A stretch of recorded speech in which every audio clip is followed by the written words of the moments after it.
There are hidden costs that they just don't tell you about when you're buying a house. Of course, you have the sales price, but do you think that's the only thing that you're spending money on? Wrong answer. In this video, I'm going to go into depth about the 10 biggest hidden fees and extra costs that you must know about when you're buying a house. Look, there's all kinds of fees. You got points, credits, insurance, inspections, estoppel fees, capital contribution fees, abstract of title. Ugh! But wait, there's more. In this video, it may not be what you want to hear, but it's going to be the truth. So give me a thumbs up. Now, this is what you really need to know to avoid the pitfalls that are costly. And I don't want to crush your dreams of buying a home. I just want you to know what's really going on behind the scenes. So if you skip just one part of this video, and it could be number 2, number 6, or number 10, it doesn't matter which one you skip, that could be the reason that you have regret and are unhappy with your purchase. So I just want you to be successful so you have all this information. So let's dig in. Now, people call our real estate office every single day looking to buy a condo or a house or an investment property, and we absolutely love it. But some of them are just not totally aware of all the new hidden fees that are now involved when buying a house. So the biggest problem is you go in thinking you're going to spend one price, and then you end up paying a whole lot more because of that. I want you, my friend, to know these 10 fees in descending order. Number 10, HOA transfer fees. Now watch out. New construction is notorious for this. They can call it a couple different things: the capital contribution fee, the conservancy fee, the estoppel fee, or a transfer fee. Before you buy a house, make sure you're clear exactly how much these fees are. Now, if you're in a homeowners association, this is paid one time at closing, but it can range anywhere from $500 to a full 1% of the sales price of that property. What do you get for that? Well, they enter your name and address in as a new homeowner into the system, and this just to me is padding. This is one of those costs that really doesn't sit well with me. So make sure you're dealing with your local expert so you will know before you walk into a builder in a model home all by yourself on your own. Now here's a tip. South Carolina Purchase and Sales Agreement, there's a checkbox who pays buyer or seller all the capital contribution and all the transfer fees. Now it's a pretty simple little sentence, but it's often overlooked a lot. So whichever box is checked, that's who's going to end up paying those fees. So the skill level of the real estate agent that you choose can be important. Number 9, home inspection. Hey, did you know that you pay the home inspector up front, usually before he even performs his work? It comes out of your pocket, and that's why I'm talking about it. Now, this fee isn't at closing, it's right up front. The home inspector prices, though, they range all over the place. It depends on the size of the home, which home inspector you choose, or the detail of the report. Now, this can run anywhere from $350 on up to $900 for some really big homes. But you need to get a detailed report because this tells the full story of any issues, because this single step alone can save your hind end and save you some big bucks. Trust me, I've been in real estate for 36 years and I have seen it all.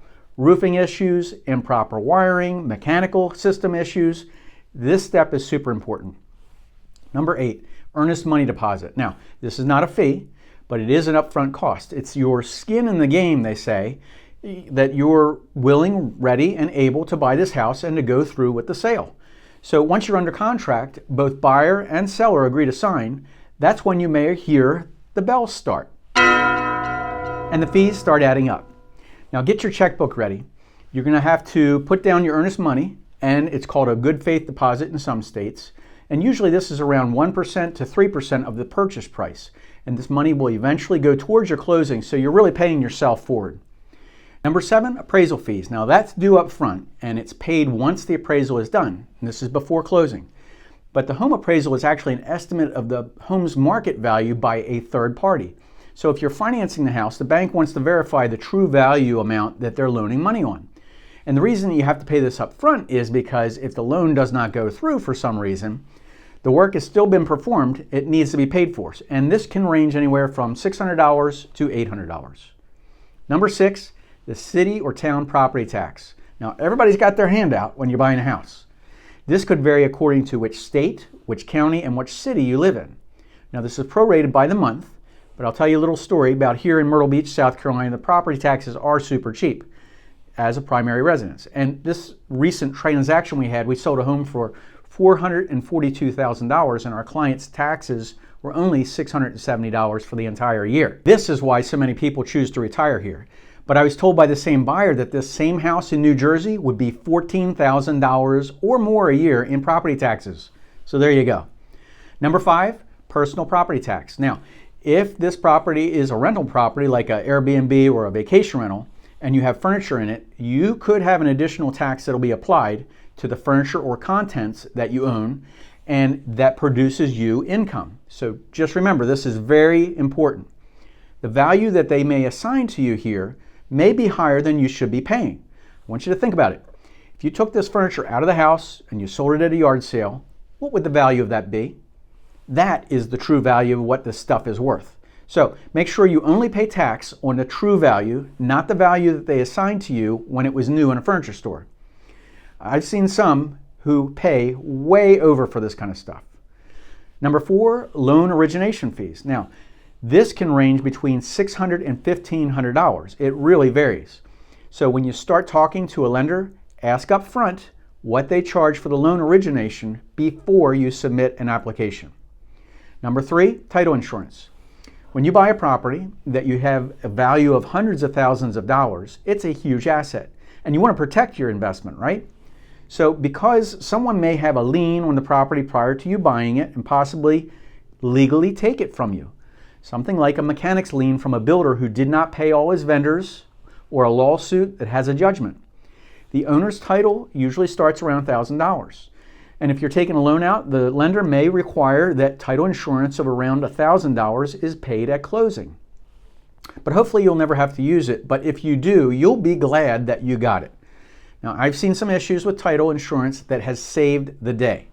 For every property that I buy, I get title insurance. Number 2, homeowners insurance. This is also paid at closing. It's a 12-month period. So the national average for homeowners insurance is around $1,500 a year. But I know that places like Florida are having some big problems right now. Florida homeowners insurance is about 29% higher than the national average. So we all know that this insurance in the future will not be going down. It's only going to be going up. But we had a client from Florida who moved out of there and told me their insurance was going sky high. It went to like $11,000 a year, and they were forced to move to a more affordable state. Now, man, I don't know about you, but wow, that is a big issue. Our next stop is number 1. Now, I actually have 2 number 1s as a bonus for you. Is that okay with you? Good. Number 1, HOA docs. Now, if you are in a homeowners association, this fee can range between $200 and $300. But if you have a smart real estate agent that's working for you, they will ask the seller to pay these in advance if the contract is written properly. And this saves you this fee. Now here's number 2, number 1, second number 1. Title services. And these are what I call the nickel-dime fees.